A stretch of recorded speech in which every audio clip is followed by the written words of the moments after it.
ദീനുള്ള ഇസ്ലാമുള്ള ഇടങ്ങളിലൊക്കെ ഉപ്പയെ തിരിച്ചറിയാം, ഉമ്മയെ തിരിച്ചറിയാം. അത് വലിയ പ്രാധാന്യമുള്ള സംഗതിയാണ്. വാപ്പയെയും ഉമ്മയും തിരിച്ചറിയാം. അതുകൊണ്ട് ആ മക്കളോട് അല്ലാഹ് പറഞ്ഞത് കാത്തു നോക്കണേ, സംരക്ഷിക്കണേ. ആരെ? ഉമ്മയും ഉപ്പയെ. എന്തുകൊണ്ട്? അവരുടെ ജീവിതം നിനക്ക് വേണ്ടി മാറ്റിവെച്ചതാണ്. അവരുടെ ഇഷ്ടങ്ങളെ അവർ മാറ്റിവെച്ചത് നിനക്ക് വേണ്ടിയാണ്. അവരുടെ ആഗ്രഹങ്ങളെ അവർ മാറ്റിവെച്ചത് നിനക്ക് വേണ്ടിയാണ്. നിനക്ക് വേണ്ടി ജീവിച്ചവരാണവർ. നിനക്ക് വേണ്ടിയിട്ട് ആരോഗ്യം തീർത്തവരാണവർ. നിനക്ക് വേണ്ടി പണിയെടുത്തിട്ട് മജ്ജവറ്റിപ്പോയവരാണവർ. നിനക്ക് വേണ്ടി പണിയെടുത്തിട്ട് കണ്ണുകുഴിഞ്ഞു പോയവരാണവർ. അതുകൊണ്ട് നീ ഒത്ത മനുഷ്യനാകുമ്പോൾ നിന്റെ കൈ താങ്ങവർക്ക് വേണം, ഏറ്റെടുക്കണം. ഖുർആൻ ഒറ്റ ആയത്തിലാണ് അതിന്റെ പ്രാധാന്യം പറഞ്ഞത്. നമുക്കെല്ലാവർക്കും അതറിയാം. എന്താ അത്? വഖദാ റബ്ബുക അല്ലാ തഅ്ബുദൂ ഇല്ലാ ഇയ്യാഹു വബിൽ വാലിദൈനി ഇഹ്സാനാ ഇമ്മാ യബ്ലുഗന്ന ഇൻദകൽ കിബർ അഹദുഹുമാ ഔ കിലാഹുമാ ഫലാ തഖുൽ ലഹുമാ ഉഫ് ഛേ എന്ന് വാപ്പയുടെ മുഖത്തോ ഉമ്മയുടെ മുഖത്തോ നോക്കി പറയാനുള്ള അവകാശമില്ലടാ നിനക്ക്. നിന്റെ ഒരു പുച്ഛഭാവം പോലും നിന്റെ ഉപ്പയുടെ നേരെ ഉമ്മയുടെ നേരെ എടുത്തു കാണിക്കാൻ അല്ലെങ്കിൽ എടുത്തുദ്ധരിക്കാൻ നിനക്ക് പ്രകടിപ്പിക്കാൻ ഒരു അവകാശമില്ലടോ നിനക്ക്. നീ കളക്ടറായാലും, നീ പ്രധാനമന്ത്രിയായാലും, നീ ലോകത്തെ ഏറ്റവും വലിയ സോഫ്റ്റ്വെയർ എഞ്ചിനീയർ ആയാലും, നീ എത്ര വലിയ പോസ്റ്റിലെത്തിയാലും നിന്റെ ഉമ്മയുടെ മുഖത്ത് നോക്കി മുഖം ചുളിക്കാൻ നിനക്ക് അവകാശമില്ലടാ എന്ന് പഠിപ്പിച്ച ദീനാണ് അള്ളാഹുവിൻ്റെ ദീൻ. അത്ര വാല്യബിളാണത്. എന്ന് മാത്രമല്ല തൻഹർഹുമാ, നിന്റെ മുഷ്ടിയും നിന്റെ കരുത്തും നിന്റെ കയർക്കലും ബാപ്പയോടും ഉമ്മയോടും വേണ്ട എന്ന് പറഞ്ഞ മതമാണ് ദീൻ, ദീനുൽ ഇസ്ലാം. മാത്രമല്ല വഖുല്ലഹുമാ ഖൗലൻ കരീമ, ഏറ്റവും മാന്യമായ ഡീസൻ്റായ വേർഡുകൾ മാത്രം.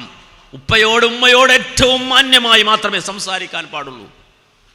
മാത്രമല്ല സദാ നീ ദുആ ചെയ്യണം അവർക്ക് വേണ്ടി. റബ്ബി റഹ്മഹുമാ കമാ റബ്ബയാനി സഗീറ, ഞങ്ങൾക്ക് ഞങ്ങളുടെ ചെറുപ്പത്തിൽ ഞങ്ങളെ പോറ്റിയവരാണ് അവർ. അല്ലാഹുവേ, ഞങ്ങളോട് കാരുണ്യം കാണിച്ചവരാണ് അല്ലാഹുവേ, അവർക്ക് നീ കരുണ ചെയ്യണേ എന്ന് നിരന്തരമായി പ്രാർത്ഥിച്ചു കൊണ്ടിരിക്കണം. ഇത് ദീൻ പഠിപ്പിക്കുകയാണ്. കാര്യം അത്രയും മൂല്യവത്താണത്, അത് സ്വത്താണ്. അസ്സലാമു അലൈക്കും വറഹ്മത്തുള്ളാഹി വബറകാതുഹു. മനുഷ്യർ നേരിട്ട് കൊണ്ടിരിക്കുന്ന ഏറ്റവും വലിയ പ്രതിസന്ധി കുടുംബ സംബന്ധിയായ പ്രതിസന്ധിയാണ്. ലോകം ഒരുപാട് മുന്നോട്ട് ഗമിക്കുന്നു എന്ന് നമ്മൾ ഒരു ഭാഗത്ത് പറയും. ടെക്നോളജികൾ നമ്മെ അത്ഭുതപ്പെടുത്തുകയാണ്. വരാനിരിക്കുന്ന ദിനരാത്രങ്ങളിൽ നമ്മുടെ കയ്യിലുള്ള ഡിവൈസുകളിൽ മിന്നിമറയാൻ പോകുന്ന അത്ഭുതങ്ങൾ മനുഷ്യൻ്റെ ബുദ്ധിയെപ്പോലും അതിജയിക്കുന്ന രൂപത്തിൽ ആർട്ടിഫിഷ്യൽ ഇൻ്റലിജൻസ് മനുഷ്യന് കീഴ്പ്പെടുത്താൻ കഴിയുന്നു, അല്ലെങ്കിൽ മനുഷ്യനെ തന്നെ അത് കീഴ്പ്പെടുത്തുന്നു എന്ന തരത്തിലുള്ള ചർച്ചകൾ നടക്കുമ്പോൾ, മറുഭാഗത്ത് ഒരു പുരോഗതിയുമില്ലാതെ തകർന്ന് തരിപ്പണമായിക്കൊണ്ടിരിക്കുന്ന കുടുംബ സംവിധാനത്തെ സംബന്ധിച്ചുള്ള ചർച്ചകൾ നടക്കുകയാണ്. 1992 നോബൽ പ്രൈസ് വാങ്ങിയ വ്യക്തിയാണ് ഗാരി ബെക്കർ. 1992 ഗാരി ബെക്കറിന് നോബൽ സമ്മാനം നേടിക്കൊടുത്തത് ഒരു പുസ്തകമാണ്, അദ്ദേഹത്തിൻ്റെ ഒരു പഠനമാണ്. എ ട്രീറ്റിസ് ഓൺ ദ ഫാമിലി എന്നാണ് ആ പുസ്തകത്തിൻ്റെ പേര്. യഥാർത്ഥത്തിൽ അദ്ദേഹത്തിന് നോബൽ സമ്മാനം കിട്ടുന്നതാകട്ടെ എക്കോണമിക് സയൻസിലാണ്. ഫാമിലിയും എക്കോണമിയും തമ്മിലുള്ള ബന്ധമെന്താണ് എന്നുള്ളത് കോവിഡ് അനന്തരം നമ്മുടെ രാജ്യമായ ഇന്ത്യ തിരിച്ചറിയുന്നുണ്ട്. കുടുംബം എന്ന് പറയുന്നത് മനുഷ്യജീവിതത്തിൻ്റെ സർവ്വരംഗങ്ങളെയും സ്വാധീനിക്കുന്ന വലിയ ഒരു ഘടകമാണ് എന്ന് തിരിച്ചറിഞ്ഞുകൊണ്ടാണ് 92 നോബൽ സമ്മാനം കുടുംബ സംവിധാനങ്ങളെക്കുറിച്ച് വളരെ മൈന്യൂട്ടായ സംഗതികളെപ്പോലും സമർത്ഥിച്ചുകൊണ്ട് എഴുതിയ ഗാരി ബെക്കറിൻ്റെ പുസ്തകത്തെ അധികരിച്ചുകൊണ്ട് അദ്ദേഹത്തിന് ആ പുരസ്കാരം തന്നെ കിട്ടുന്നത്. ആ പുസ്തകത്തിൽ അദ്ദേഹം പറയുന്നൊരു സംഗതിയുണ്ട്, അല്ലെങ്കിൽ അദ്ദേഹം സമർത്ഥിക്കുന്നൊരു സംഗതിയുണ്ട്. കുടുംബം എന്നാൽ ഒരു സംരംഭമാണ്.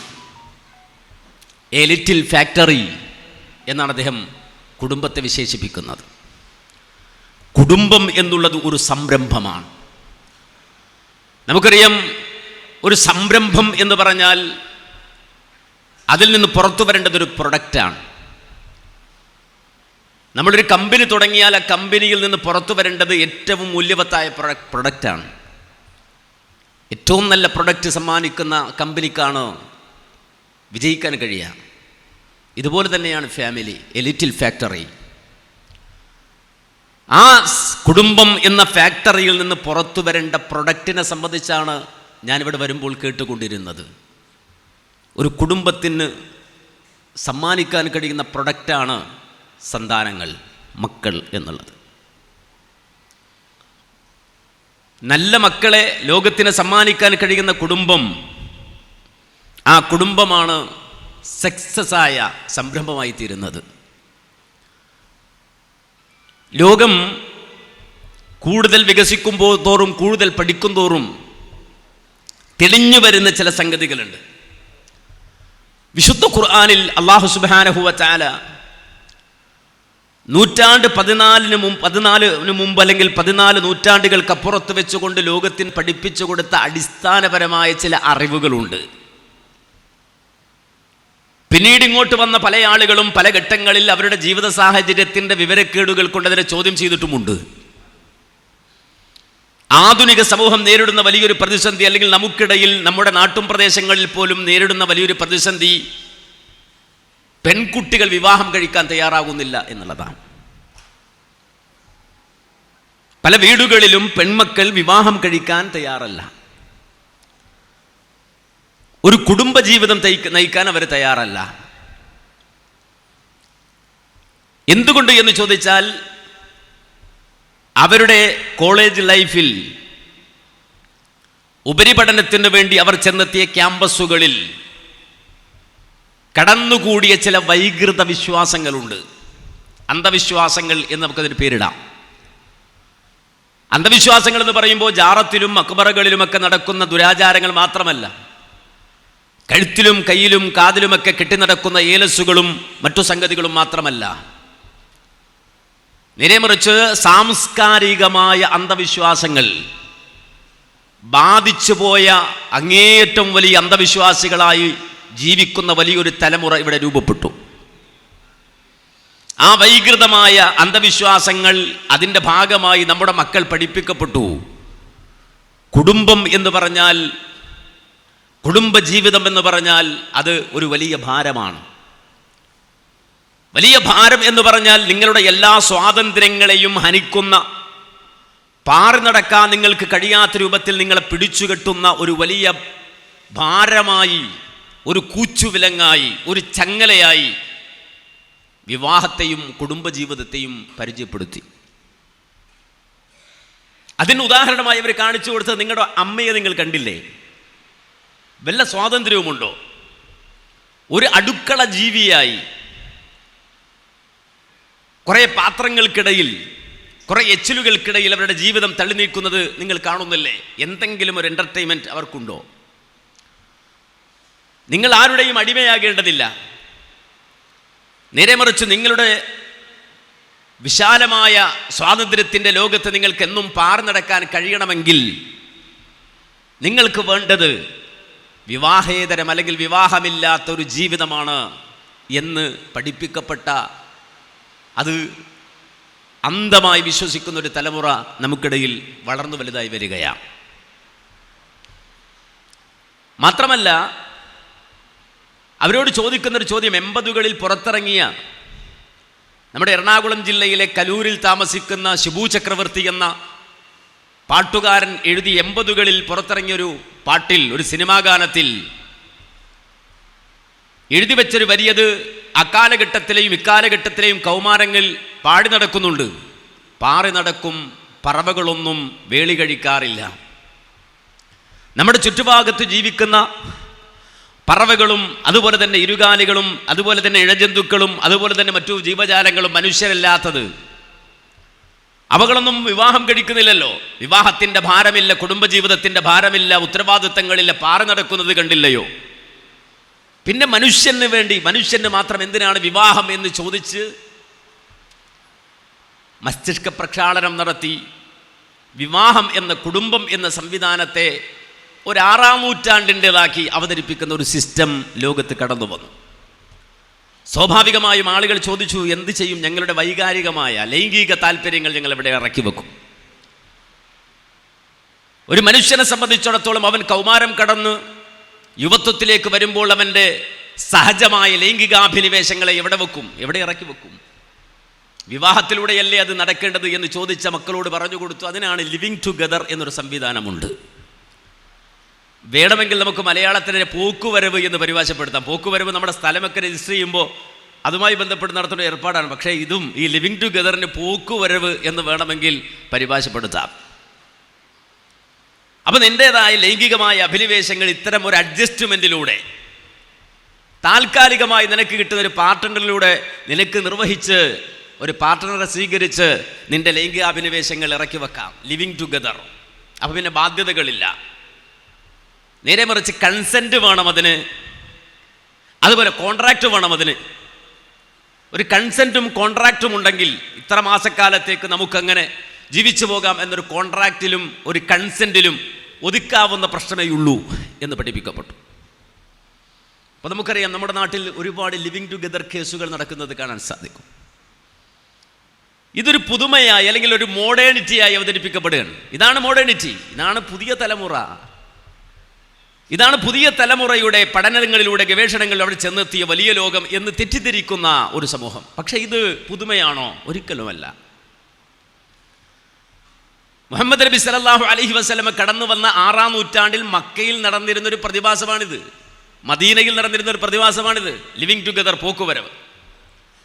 പ്രത്യേകിച്ച് വിദേശങ്ങളിൽ നിന്നൊക്കെ കച്ചവടത്തിന് വരുന്ന ആളുകളുമായി എത്തരത്തിലുള്ള താൽക്കാലികമായ കെട്ടുബന്ധമെന്ന് പറഞ്ഞുകൂടി ഇത്തരമൊരു ഇടപെടലുകൾ അക്കാലഘട്ടത്തിൽ നടന്നിരുന്നു. പല നിലക്കും മുഅല്ലഖാത്തുകളിൽ അഥവാ അക്കാലഘട്ടത്തിൽ എഴുതപ്പെട്ട അപരിഷ്കൃതം എന്ന് പറയാൻ കഴിയുന്ന ഒരു സമൂഹത്തിൻ്റെ സാഹിത്യം, അതാണല്ലോ അവരുടെ ലൈഫ് എന്താണ് എന്ന് ലോകത്തോട് ഇന്ന് പറഞ്ഞു കൊടുക്കുന്നത്, മുഅല്ലഖാത്തുകൾ.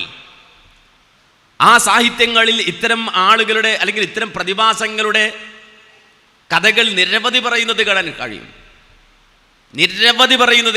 ഇത്തരത്തിലുള്ള അവിശുദ്ധമായ ജീവിത ബന്ധങ്ങളുടെ കഥകൾ മുഅല്ലഖാത്തുകളിൽ ഇങ്ങനെ അവതരിപ്പിക്കുന്നത് കാണാൻ സാധിക്കും.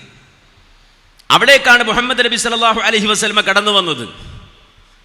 നബി സല്ലല്ലാഹു അലൈഹി വസല്ലമ തൻ്റെ റിസാലത്തിലൂടെ റദ്ദ് ചെയ്ത ഒരു സംഗതിയാണ് ലിവിങ് ടുഗദർ. അത് അപരിഷ്കൃതമാണ്, അതൊരു കൊള്ളരുതായ്മയാണ്.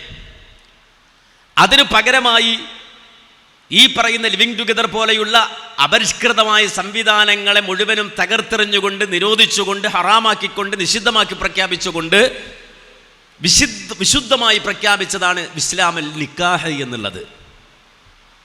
നമ്മളെല്ലാവർക്കും അറിയാവുന്ന, നമ്മളെല്ലാവരും ബൈഹാർട്ടാക്കിയ ഖുർആൻ ഒരു ആയത്തുണ്ട്, ലാ തഖറബുസ്സിന. ഒറ്റ വാക്കാണ്, ലാ തഖറബുസ്സിന. വ്യഭിചാരത്തിലേക്ക് നിങ്ങൾ അടുത്തു പോകരുത്. ഒറ്റ വാക്കാണ്. വ്യഭിചാരത്തിലേക്ക് അടുത്തു പോകരുത് എന്ന് മാത്രമല്ല, ആ വ്യഭിചാരത്തിലേക്ക് അടുക്കുന്ന സർവ്വ സിസ്റ്റങ്ങളെയും ഇസ്ലാം വിരോധിച്ചു. സ്ത്രീകളോട് ഹിജാബ് ധരിക്കാൻ പറഞ്ഞു. സ്ത്രീകളോട് ഹിജാബ് ധരിക്കാൻ പറഞ്ഞതിനപ്പുറത്ത് ആണിനോടും പെണ്ണിനോടും ഒരുപോലെ പറഞ്ഞ ഒരു കാര്യം, അള്ളു അബ്സാറക്കും, നിങ്ങൾ കണ്ണ് താഴ്ത്തുവീൻ, നിങ്ങൾ നിങ്ങളുടെ കണ്ണുകൾ താഴ്ത്തുവീൻ.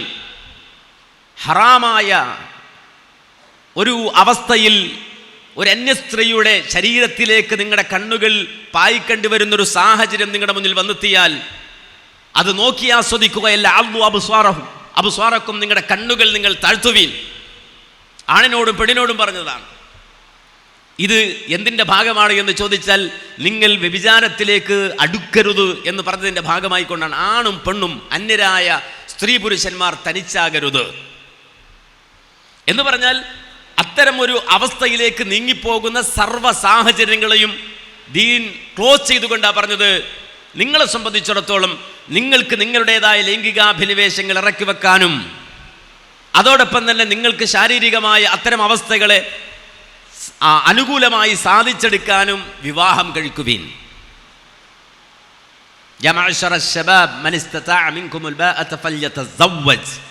വിവാഹം കഴിക്കുവിൻ. ഇവിടെ നമ്മൾ ചിന്തിക്കണം, എന്തിനാണ് വിവാഹം? ഒരു ചോദ്യമാണ്, എന്തിനാണ് വിവാഹം? നിങ്ങളൊന്ന് മറുപടി പറയൂ ആരെങ്കിലും. എന്തിനാണ് വിവാഹം? എന്തിനാണ് കല്യാണം കഴിക്കുന്നത്? എന്തിനാ കല്യാണം കഴിക്കണേ? എന്തിനാ വിവാഹം? ആരൊന്നും മിണ്ടാത്ത, ആർക്കും അറിയില്ലേ എന്തിനാണ് കല്യാണം കഴിക്കുന്നത്? എന്താ ചെറിയ നാണമൊക്കെ വരുന്നത്? വല്ലുപ്പോർക്കൊക്കെ ചെറിയ നാണം വരുന്നല്ലോ മുഖത്ത്. എന്തിനാണ് വിവാഹം കഴിക്കുന്നത്? എന്തിനാണ് അങ്ങനെ ഒരു സംവിധാനം? എന്തിനാണ് വിവാഹം? ഇന്ന് ലോകം വളരെ കൃത്യമായി ചോദിക്കുകയും ചോദിച്ച് ഉത്തരം തേടുകയും ചെയ്യേണ്ടുന്നൊരു വിഷയമാണിത്. എന്തിനാണ് വിവാഹം? നമ്മൾ കരുതിയ ആ പുഞ്ചിരി ഉണ്ടല്ലോ, ഇവിടെ മുഖത്ത് വിരിഞ്ഞ പുഞ്ചിരി, ആ പുഞ്ചിരിയുടെ അർത്ഥമൊക്കെ അത്യാവശ്യം എനിക്ക് മനസ്സിലാവും. പക്ഷെ വിവാഹം എന്ന് പറഞ്ഞാൽ എന്തിന്, ആർക്ക്? വിവാഹം എന്ന് പറഞ്ഞാൽ എന്തിന്, ആർക്ക്? ആ ചോദ്യത്തിൻ്റെ കൃത്യമായ മറുപടി കണ്ടെത്തുമ്പോഴാണ് വിവാഹം ഏറ്റവും പവിത്രമായ മഹത്തമായ ഒന്നായി നമുക്ക് മനസ്സിലാക്കാൻ സാധിക്കുക. വിവാഹം എന്ന് പറഞ്ഞാൽ ഒരു സമർപ്പണമാണ്. വിവാഹം എന്ന് പറഞ്ഞാൽ ഒരു സമർപ്പണമാണ്. വിവാഹം, എൻ്റെ ഉപ്പ വിവാഹം കഴിച്ചു, എൻ്റെ ഉമ്മ വിവാഹം കഴിച്ചു, അതവരുടെ ജീവിതത്തിൽ അവർ ചെയ്തൊരു സമർപ്പണമാണ്. അത് കേവലം ലൈംഗികമായ അഭിനിവേശങ്ങൾക്ക് മാത്രമുള്ളതല്ല, അതല്ല അതിൻ്റെ ലക്ഷ്യം.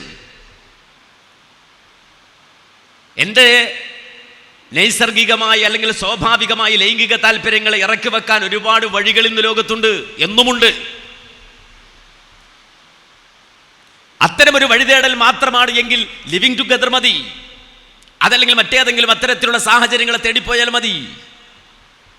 യഥാർത്ഥത്തിൽ അല്ലാഹു സുബ്ഹാനഹു വ തആല ഈ പറയുന്ന വിവാഹം എന്ന് പറയുന്ന സംവിധാനത്തെ നമുക്ക് മുന്നിൽ പഠിപ്പിച്ചിട്ടുണ്ട് എങ്കിൽ അത് മഹത്തരമായ ഏറ്റവും ഉന്നതമായ ഒരു സമർപ്പണമാണ്. നബി സല്ലല്ലാഹു അലൈഹി വസല്ലമ പറഞ്ഞൊരു ഹദീസ് ഉണ്ട്, നിങ്ങൾ ചെലവഴിക്കുന്ന സമ്പത്തിൽ ഏറ്റവും അധികം നിങ്ങൾക്ക് പ്രതിഫലം കിട്ടുന്ന സമ്പത്ത്, ഏറ്റവും നല്ല സമ്പത്ത്, നിങ്ങൾക്ക് കൂലി കിട്ടുന്ന സമ്പത്ത് നിങ്ങളുടെ കുടുംബത്തിന് നിങ്ങൾ ചെലവഴിക്കുന്ന പണമാണ്. വൈകുന്നേരം വരെ പണിയെടുത്ത് ഞാൻ കൊണ്ടുവന്ന് എൻ്റെ മക്കളെ ഊട്ടുമ്പോൾ, എൻ്റെ ഭാര്യയെ ഞാൻ ഊട്ടുമ്പോൾ, അവർക്ക് ഞാൻ വിദ്യാഭ്യാസം കൊടുക്കുമ്പോൾ, അവർക്ക് ഞാൻ ഒരു നേരത്തെ ആഹാരം വാങ്ങിക്കൊടുക്കുമ്പോൾ, അതെൻ്റെ ജീവിതത്തിൻ്റെ പുണ്യകർമ്മമായി, സ്വതഖയായി, ധർമ്മമായി, ഏറ്റവും വലിയ ദാനമായി അല്ലാഹു സുബ്ഹാനഹു വ തആല രേഖപ്പെടുത്തുകയാണ്. ആ രൂപത്തിൽ അല്ലാഹു പരിഗണിക്കുകയാണ് എന്ന് പറഞ്ഞാൽ അതൊരു സമർപ്പണമാണ്. സമർപ്പണം എന്ന് പറഞ്ഞാൽ നമുക്കറിയാം, ഈ ലോകത്ത് ഏറ്റവും വലിയ ലൈഫ് ലോങ് പാരന്റിങ് ആവശ്യമായി വരുന്ന ഒരു വിഭാഗമേ ഈ ഭൂമി ലോകത്ത് ജീവിച്ചിരിപ്പുള്ളൂ, ഒരു ജീവിവർഗമേ ജീവിച്ചിരിപ്പുള്ളൂ, അത് മനുഷ്യനാണ്. ഇസ്ലാം ലോകത്തിന്റെ മുന്നിൽ ഒരു സംഗതി പറയുമ്പോൾ അതെത്രമാത്രം സയന്റിഫിക് ആയിട്ടാണ് അവതരിപ്പിക്കുന്നത് എന്നുള്ളത് ആഴത്തിൽ പോയി പഠിക്കേണ്ടതാണ്. 14 നൂറ്റാണ്ടുകൾക്ക് മുമ്പ് ന്യൂറോളജി വികസിച്ചിട്ടില്ല. 14 നൂറ്റാണ്ടുകൾക്ക് മുമ്പെന്നല്ല, ഇന്നും ന്യൂറോളജി, മനുഷ്യന്റെ തലച്ചോറുമായി ബന്ധപ്പെട്ട പഠനങ്ങൾ പൂർത്തിയായിട്ടില്ല. മനുഷ്യരിന്നും അനുഭവിക്കുന്ന മാനസിക പ്രശ്നങ്ങൾക്ക് മരുന്നില്ല. മാനസിക രോഗങ്ങളെ സംബന്ധിച്ച് ഒരുപാട് പഠനങ്ങളുണ്ട് നമ്മുടെ നാട്ടിൽ. പക്ഷെ പൂർണ്ണമായ ഒരു സൊല്യൂഷൻ കണ്ടെത്താൻ കഴിയുന്ന ഒരു മെഡിസിനും ലോകത്ത് ആ രംഗത്ത് സയന്റിഫിക്കായി അവതരിപ്പിക്കാൻ കഴിഞ്ഞിട്ടില്ല. അത്രമാത്രം സങ്കീർണമാണ് മനുഷ്യന്റെ ബ്രെയിൻ അഥവാ തലച്ചോർ. ഈ ലോകത്ത് മനുഷ്യരല്ലാതെ ജനിച്ച് പിറന്നു വീഴുന്ന അല്ലെങ്കിൽ കുട്ടികളെ ജനിപ്പിക്കുന്ന ഏതൊരു ജീവജാലത്തെ എടുത്ത് പരിശോധിച്ചാലും,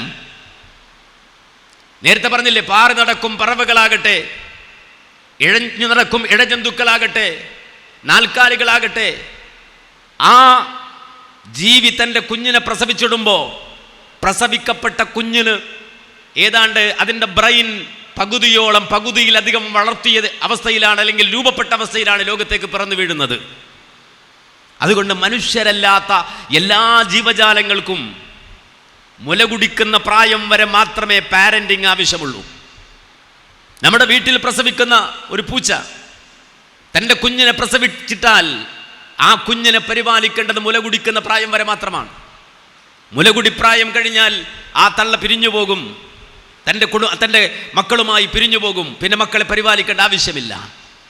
വീട്ടിലെ പശു ഒരു കിടാവിനെ പ്രസവിച്ചു കഴിഞ്ഞാൽ ആ കുഞ്ഞിനോടുള്ള തള്ളയുടെ ഉത്തരവാദിത്തം മുലകുടിപ്രായം മാത്രമാണ്. അത് നന്നായി കുട്ടികൾക്ക് മുല കൊടുത്തുകൊണ്ടിരിക്കും.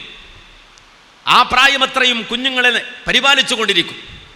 ആ പ്രായം കഴിഞ്ഞാൽ സ്വസ്ഥമായി സ്വച്ഛന്തമായി ജീവിക്കുവാൻ ആ കുഞ്ഞുങ്ങളെ വിടുകയാണ്. കാരണം ഇനി അങ്ങോട്ട് ജീവിക്കുവാനുള്ള ബ്രെയിൻ അല്ലാഹു സുബ്ഹാനഹു വ തആല ആ കുട്ടിക്ക് ആ കുഞ്ഞിന് സെറ്റ് ചെയ്ത് കൊടുത്തിട്ടുണ്ട്.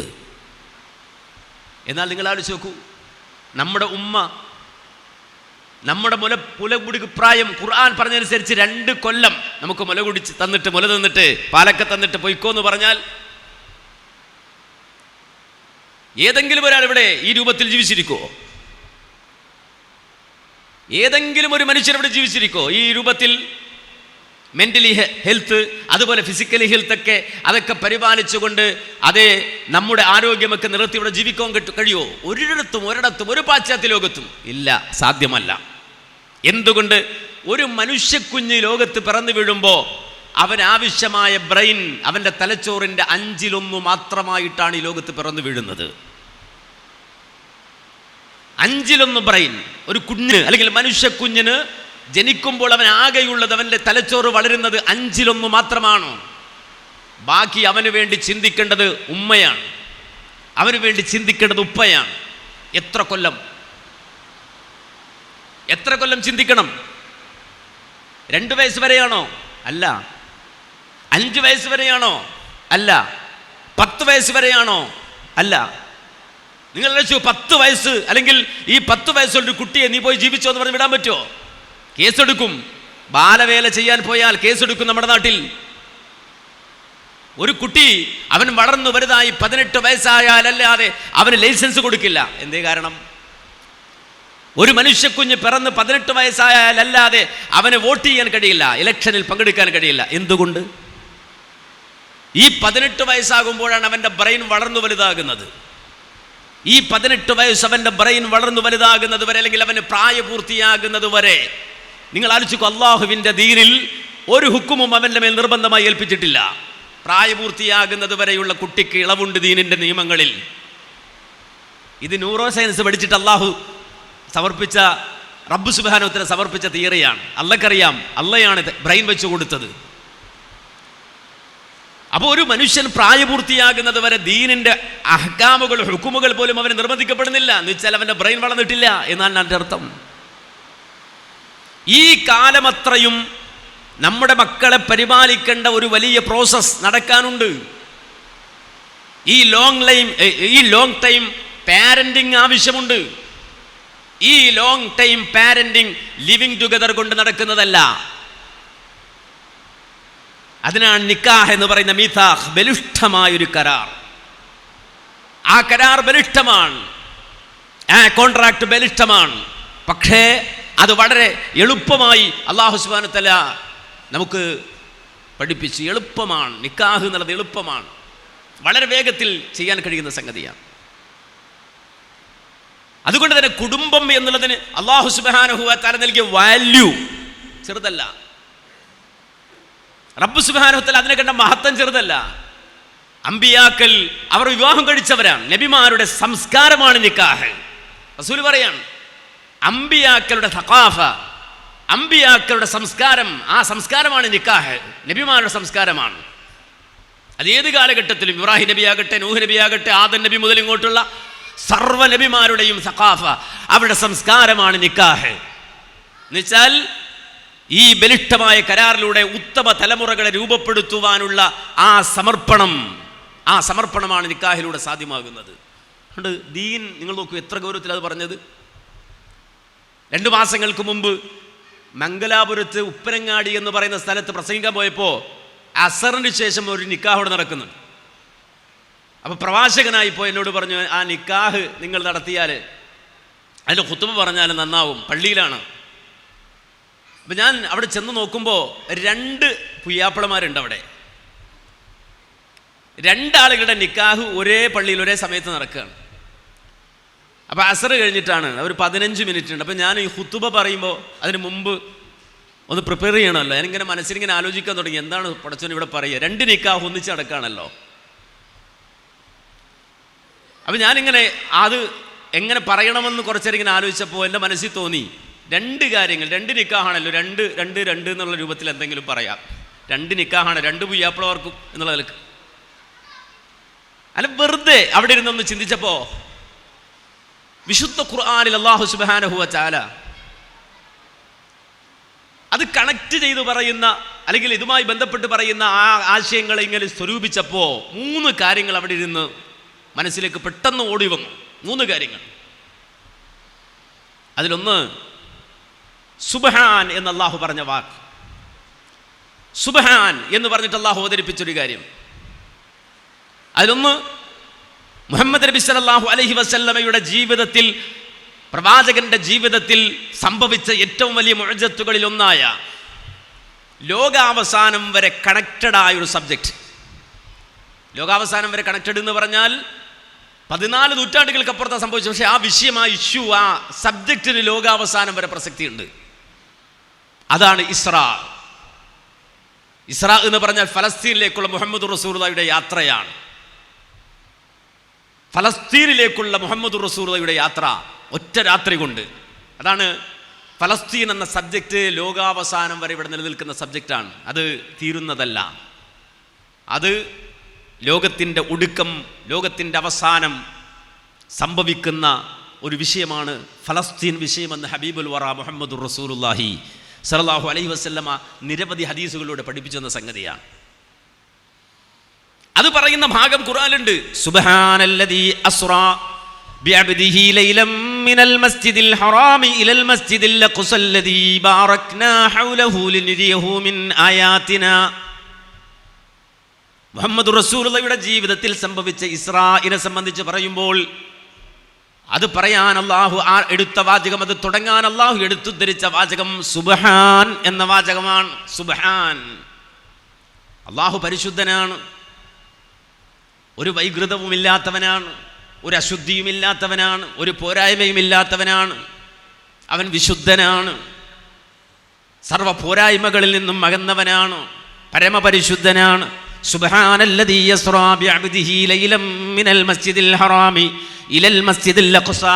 ഒറ്റ രാത്രി കൊണ്ട് തൻ്റെ അടിമയെ മസ്ജിദുൽ ഹറമിൽ നിന്ന് മസ്ജിദുൽ അഖ്സയിലേക്ക് എത്തിച്ച അല്ലാഹു സുബ്ഹാനാണ്.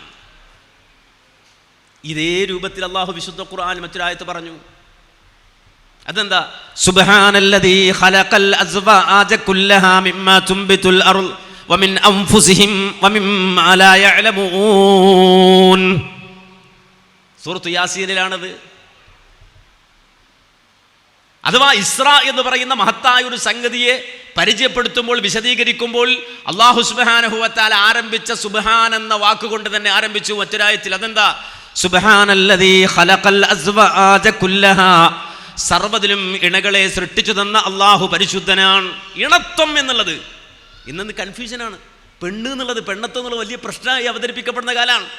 ഈ ന്യൂട്രാലിറ്റി എന്ന് പറയുന്ന സംവിധാനവും ഫെമിനിസവും ഒക്കെ ലോകത്തോട് പറഞ്ഞുകൊണ്ടിരിക്കുന്ന പെൺമ വേണ്ട എന്നാണ്. പെൺമ വേണ്ട എന്നാണ്, ആണാകാനാ പറഞ്ഞത്. പെൺമ എന്ന സ്വത്വത്തെ തന്നെ ചോദ്യം ചെയ്യപ്പെടുകയാണ് ഇന്ന് ലോകത്ത്.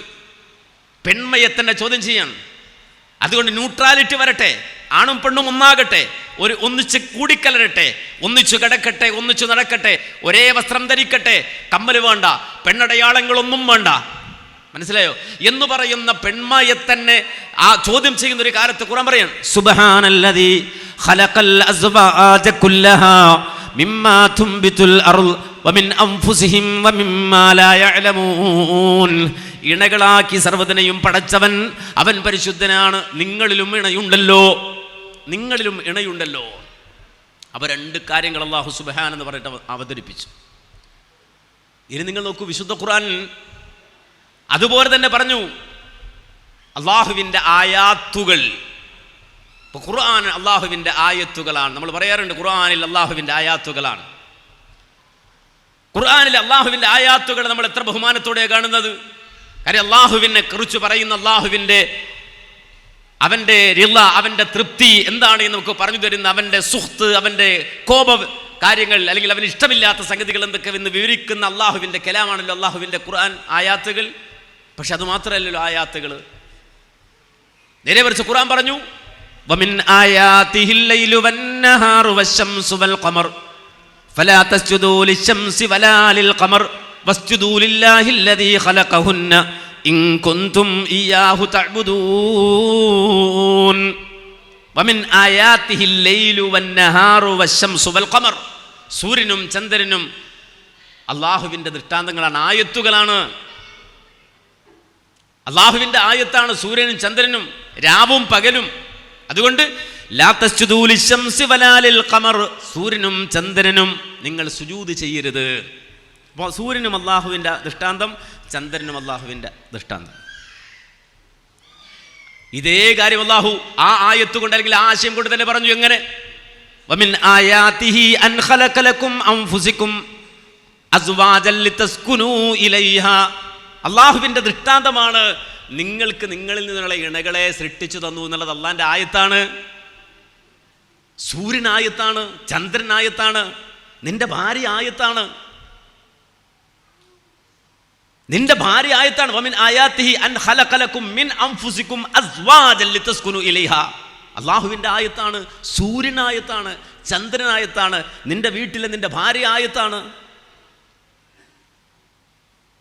വിശുദ്ധ ഖുർആൻ ഇതുപോലെ തന്നെ നമുക്കറിയാം സ്വർഗത്തെ സംബന്ധിച്ച് പറഞ്ഞു. സ്വർഗത്തെ സംബന്ധിച്ച് പറഞ്ഞു. എങ്ങനെ സ്വർഗത്തെ സംബന്ധിച്ച് പറഞ്ഞത്? ഫലാ തഅലമു നഫ്സും മാ ഉഖ്ഫിയ ലഹും മിൻ ഖുർറത്തി അഅ്യുനിൻ ജസാഅൻ ബിമാ കാനൂ യഅമലൂൻ. അല്ലാഹു പറയാണ്, നാളെ സ്വർഗത്തിൽ അള്ളാഹു സച്ചരിതരായ അടിമകൾക്കായി ഒരുക്കി വെച്ച ഖുർറത്തു അഅ്യുൻ ആർക്കും അറിയില്ല.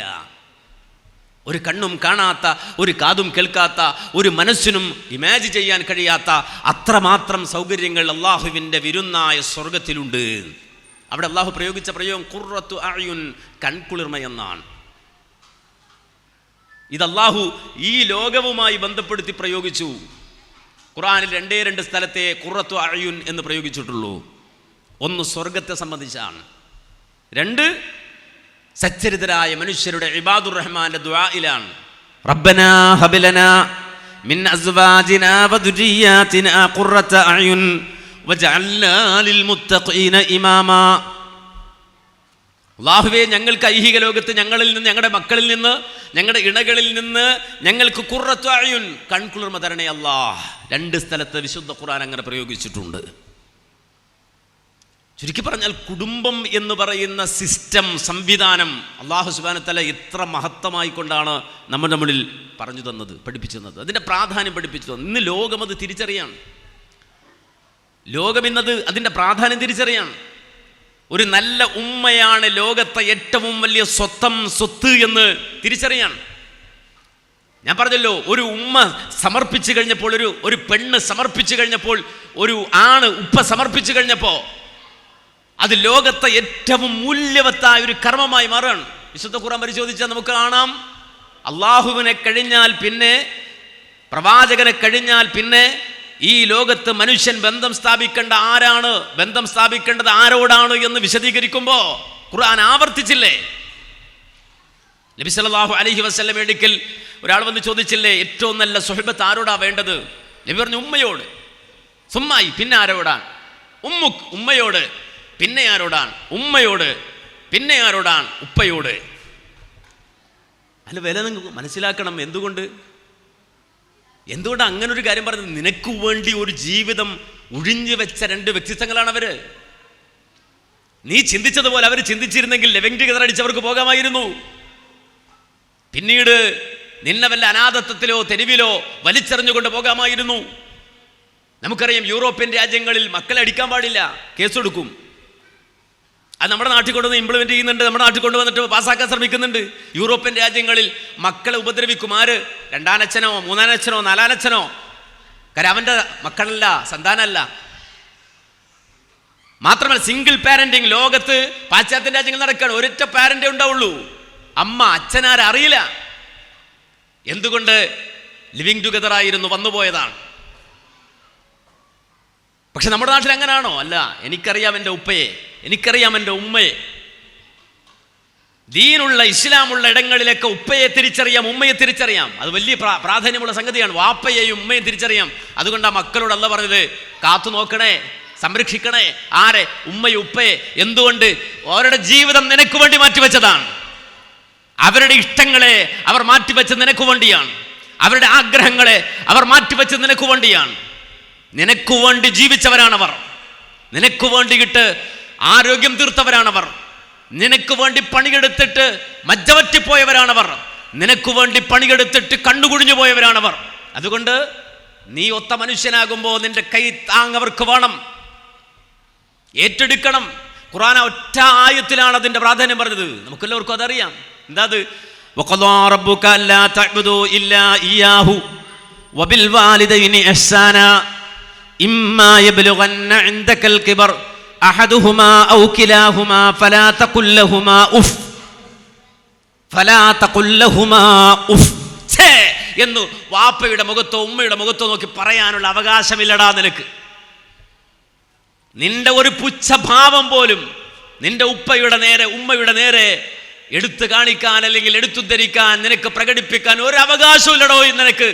നീ കളക്ടറായാലും, നീ പ്രധാനമന്ത്രിയായാലും, നീ ലോകത്തെ ഏറ്റവും വലിയ സോഫ്റ്റ്വെയർ എഞ്ചിനീയർ ആയാലും, നീ എത്ര വലിയ പോസ്റ്റിലെത്തിയാലും നിന്റെ ഉമ്മയുടെ മുഖത്ത് നോക്കി മുഖം ചുളിക്കാൻ നിനക്ക് അവകാശമില്ലടാ എന്ന് പഠിപ്പിച്ച ദീനാണ് അള്ളാഹുവിൻ്റെ ദീൻ. അത്ര വാല്യബിളാണത്. എന്ന് മാത്രമല്ല, തൻഹർഹുമാ, നിന്റെ മുഷ്ടിയും നിന്റെ കരുത്തും നിന്റെ കയർക്കലും ബാപ്പയോടും ഉമ്മയോടും വേണ്ട എന്ന് പറഞ്ഞ മതമാണ് ദീൻ, ദീനുൽ ഇസ്ലാം. മാത്രമല്ല, വഖുല്ലഹുമാ ഖൗലൻ കരീമ, ഏറ്റവും മാന്യമായ ഡീസൻ്റായ വേർഡുകൾ മാത്രം. ഉപ്പയോട് ഉമ്മയോട് ഏറ്റവും മാന്യമായി മാത്രമേ സംസാരിക്കാൻ പാടുള്ളൂ. മാത്രമല്ല, സദാ നീ ദുആ ചെയ്യണം ഓർക്ക് വേണ്ടി. റബ്ബി റഹംഹുമാ കമാ റബ്ബയാനി സഗീറ, ഞങ്ങൾക്ക് ഞങ്ങളുടെ ചെറുപ്പത്തിൽ ഞങ്ങളെ പോറ്റിയവരാണ് അവർ. അല്ലാഹുവേ, ഞങ്ങളോട് കാരുണ്യം കാണിച്ചവരാണ് അല്ലാഹുവേ, അവർക്ക് നീ കരുണ ചെയ്യണേ എന്ന് നിരന്തരമായി പ്രാർത്ഥിച്ചു കൊണ്ടിരിക്കണം. ഇത് ദീൻ പഠിപ്പിക്കുകയാണ്. കാര്യം അത്രയും മൂല്യവത്താണത്. അത് സ്വത്താണ്. അതൊരു കുടുംബം എന്ന സിസ്റ്റത്തിൽ മാത്രം രൂപപ്പെടുന്നതാണ്. നിങ്ങൾ കണ്ട ലോകാത്ഭുതം ആ രണ്ട് സ്വത്തങ്ങളാണ്. അത് മൂല്യമായി കാണുന്ന മനുഷ്യർ ലോകത്തുണ്ടായി. ഈ അടുത്ത കാലഘട്ടത്തിലാണ് ജീസാൻ എന്ന് പറയുന്ന ഒരു മനുഷ്യൻ സൗദി അറേബ്യയിൽ ഒരു കേസ് അവിടെ സംഭവിച്ചു. എന്താ സംഭവം? ഒരു വല്ലുപ്പ ഇരുന്ന് കരയാണ്. 60 വയസ്സ് കഴിഞ്ഞൊരു വല്ലുപ്പ കോടതി വരാന്തയിൽ ഇരുന്ന് കരയാണ്.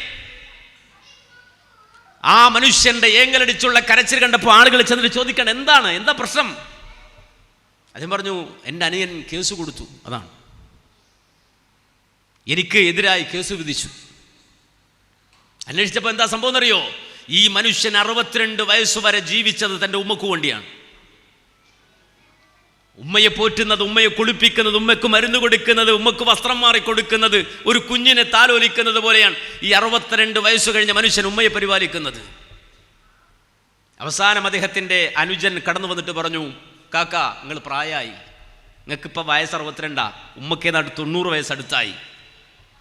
എനിക്കെൻ്റെ ഉമ്മയെ നോക്കാൻ അവകാശമുണ്ട്, എനിക്ക് വേണം. ഈ മനുഷ്യൻ പറഞ്ഞു, എന്നെ കൊന്നാലും ഞാൻ വിട്ടുതരില്ല എന്ന്. എൻ്റെ ഉമ്മയെ ഞാൻ കൊന്നാലും വിട്ടുതരില്ല, എനിക്ക് വേണം എൻ്റെ ഉമ്മയെ. ജ്യേഷ്ഠനും അനുജനും തമ്മിൽ പ്രശ്നമായി. അനുജൻ കൊണ്ടുപോയി കേസ് കൊടുത്തു കോടതിയിൽ ചെന്നു. ജഡ്ജി വായിച്ചു നോക്കി, കേസ് വായിച്ചു നോക്കിയപ്പോൾ അദ്ദേഹം പറഞ്ഞു, അപൂർവങ്ങളിൽ അപൂർവം. നമ്മുടെ നാട്ടിൽ ചില കേസുകൾ വരാറുണ്ട്, അപൂർവങ്ങളിൽ അപൂർവം. അത് വധശിക്ഷയ്ക്ക് വിധേയമാക്കപ്പെടേണ്ട കേസുകളാണ്. ജഡ്ജി കൺഫ്യൂഷനായി, എന്തു പറയും? കോടതി വിളിപ്പിച്ചു കയെ. ഈ പ്രായം ചെന്ന മനുഷ്യൻ കോടതിയിലേക്ക് വന്നു. ജഡ്ജി ചോദിച്ചു, അനുജൻ ചോദിക്കുന്നുണ്ട്, 62 വയസ്സായില്ലേ നിങ്ങൾക്ക്, അനുജന് വിട്ടുകൊടുത്തൂടെ? ആ മനുഷ്യൻ പറഞ്ഞു, അതെൻ്റെ സ്വർഗമാണ്, ഞാനത് കൊടുക്കില്ല. അതെൻ്റെ സ്വർഗമാണ്, ഞാനത് കൊടുക്കില്ല. മകനോ അനിയനോട് ചോദിച്ചു, ഇക്കാക്ക് ഇത്രയും കാലം നോക്കിയതല്ല, ബാക്കിയോട് ഇക്കാക്ക നോക്കിയാൽ നിങ്ങൾക്ക് പ്രശ്നമുണ്ടോ? അനിയൻ പറഞ്ഞു, പറ്റില്ല, എനിക്കും വേണം സ്വർഗം, എനിക്കും വേണം സ്വർഗം. അവസാനം ജഡ്ജി പറഞ്ഞു, ഉമ്മയെ കൊണ്ടുവാ. അവരോ, നമുക്ക് നടക്കാൻ പറ്റില്ല, എങ്ങനെ ആണെങ്കിലും ഉമ്മയെ ഇവിടെ എത്തിക്കണം. ജഡ്ജി പറഞ്ഞു. ആ പ്രായം ചെന്ന ഉമ്മയെ അവർ താങ്ങിയെടുത്തു കൊണ്ടുവന്ന് ജഡ്ജിയുടെ മുന്നിലിരുത്തി. ആ ജഡ്ജി ഉമ്മയോട് ചോദിച്ചു, ഉമ്മ, രണ്ടുപേരും തർക്കത്തിലാണ് നിങ്ങൾക്ക് വേണ്ടി. ആരെ വേണം നിങ്ങൾക്ക്? കാ പറയുന്നു അവരെ കാക്ക് വേണമെന്ന്, അനിയൻ പറയുന്നു അനിയന് വേണമെന്ന്. നിങ്ങൾ ആരെയാ തിരഞ്ഞെടുക്കുക? നിറകണ്ണുകളോട് ആ ഉമ്മ ജഡ്ജിയോട് പറഞ്ഞു, മൂത്താളെ നോക്കിയിട്ട്, ഹാദാ ഐനി, ഇതെൻ്റെ ഒരു കണ്ണാണ്. ഇടതുഭാഗത്തിരിക്കുന്ന അനുജനെ നോക്കിയിട്ട് പറഞ്ഞു, ഹാദാ ഐനി, ഇത് രണ്ടാമത്തെ എൻ്റെ കണ്ണാണ്. ഈ രണ്ട് കണ്ണിൽ ഏതെടുക്കണമെന്ന് എന്നോട് ചോദിച്ചാൽ ഞാൻ എന്തു മറുപടി പറയാനാണ്? ഇത് രണ്ടും എൻ്റെ കണ്ണാണ്. അവസാനം മനസ്സില്ലാ മനസ്സോടെ ജഡ്ജി വിധിച്ചു, ഇക്കാക്കയുടെ പ്രായം, അതുപോലെ തന്നെ ഉമ്മയുടെ അവശത, ഈ കാലമത്രയും ഉമ്മയെ നോക്കി എന്ന ആ ഒരു സാഹചര്യം, ഇതൊക്കെ പരിഗണിച്ചുകൊണ്ട് അനുജന് വിട്ടുകൊടുത്തു ഉമ്മയെ കോടതി. ആ മനുഷ്യൻ ഏങ്ങലടിച്ചു കരയുകയാണ്, ഏങ്ങലടിച്ചു കരയുകയാണ്. എന്നിന്റെ പേരിലാണ് കോടതിയിൽ വന്നിട്ട് ഏങ്ങലടിക്കുന്നത്. സ്വന്തം ഉമ്മ, 62 വയസ്സായ ഈ നേരത്തും ഉമ്മയെ ഇതാ മറ്റൊരാൾക്ക് ഏൽപ്പിച്ചു കൊടുക്കേണ്ടി വന്നല്ലോ എന്ന സങ്കടം കൊണ്ട് കരയുന്ന, കോടതി വരാന്തയിലിരുന്ന് കരയുന്ന മനുഷ്യൻ സാങ്കല്പിക ലോകത്തെ കഥയല്ല. നിങ്ങൾക്ക് യൂട്യൂബ് സെർച്ച് ചെയ്താൽ ഇന്നും ആ മനുഷ്യനെ കാണാം. ആ മനുഷ്യനുമായുള്ള സംസാരം നിങ്ങൾക്ക് കേൾക്കാം. ഈ രൂപത്തിൽ കുടുംബത്തെ അല്ലെങ്കിൽ ഉമ്മയെ വാല്യബിളായി, ഏറ്റവും വലിയ മുത്തായി, സ്വത്തായി കാണുന്ന തരത്തിലേക്ക് ഒരു സമൂഹത്തെ രൂപപ്പെടുത്തുന്ന ദർശനത്തിൻ്റെ പേരാണ്, മോഡേൺ സിസ്റ്റത്തിൻ്റെ പേരാണ് ഇസ്ലാം. അതുകൊണ്ട് ഞാൻ പറഞ്ഞത് 92 നോബൽ സമ്മാനം നേടിയ പുസ്തകം കുടുംബത്തെ സംബന്ധിച്ചുള്ള പുസ്തകമാണ്. മനുഷ്യനെ സംബന്ധിച്ചിടത്തോളം അവൻ്റെ എക്കോണമി പോലും നിലനിർത്തുന്ന വിഷയത്തിൽ കുടുംബം എന്ന് പറയുന്ന സംവിധാനം, ആ സംവിധാനത്തെ പരിപാലിക്കേണ്ടതുണ്ട് എന്ന് ലോകം ഇന്ന് തിരിച്ചറിയുകയാണ് കൊറോണയ്ക്ക് ശേഷം. അതുകൊണ്ട് ഏറ്റവും സയൻറ്റിഫിക്കായി, മൂല്യവത്തായി മനുഷ്യ ജീവിതത്തിൻ്റെ ഈ നൂലിഴകളെ ഇണക്കിച്ചേർത്ത ദീൻ അതിനെ ഉൾക്കൊണ്ടാൽ, അത് പരിപൂർണമായി പാലിച്ചാൽ, അത് നമ്മുടെ കുടുംബങ്ങളിലേക്ക്, നമ്മുടെ മക്കളിലേക്ക്, നമ്മിലേക്ക്, നമ്മുടെ ഉള്ളിലേക്ക്, നമ്മുടെ ഹൃദയത്തിലേക്ക് കടന്നു വന്നാൽ, നമ്മുടെ അകക്കണ്ണ് വിശുദ്ധ ഖുർആനിൻ്റെയും സുന്നത്തിൻ്റെയും സന്ദേശങ്ങൾ കൊണ്ട് തുറക്കാൻ കഴിഞ്ഞാൽ, കൺകുളിർമയുള്ളൊരു കുടുംബത്തിൽ അതിൻ്റെ ഒരു അംഗമായി, അതിൻ്റെ ഒരു പാർട്ടായി ജീവിക്കാൻ നമുക്ക് സാധിക്കും. അല്ലാഹു സുബ്ഹാനഹു വ തആല നമുക്കതിന് തൗഫീഖ് തന്ന് അനുഗ്രഹിക്കുമാറാകട്ടെ എന്ന് ദുആ ചെയ്തുകൊണ്ട് പ്രാർത്ഥിച്ചുകൊണ്ട് എൻ്റെ വാക്കുകൾക്ക് ഞാൻ വിരാമം കുറിക്കുന്നു. റബ്ബനാ തഖബ്ബൽ മിന്നാ ഇന്നക അൻതസ് സമീഉൽ അലീം വതുബ് അലൈനാ ഇന്നക അൻതത് തവ്വാബുർ റഹീം വൽഹംദുലില്ലാഹി റബ്ബിൽ ആലമീൻ. അസ്സലാമു അലൈക്കും വറഹ്മത്തുള്ളാഹി വബറകാതുഹു.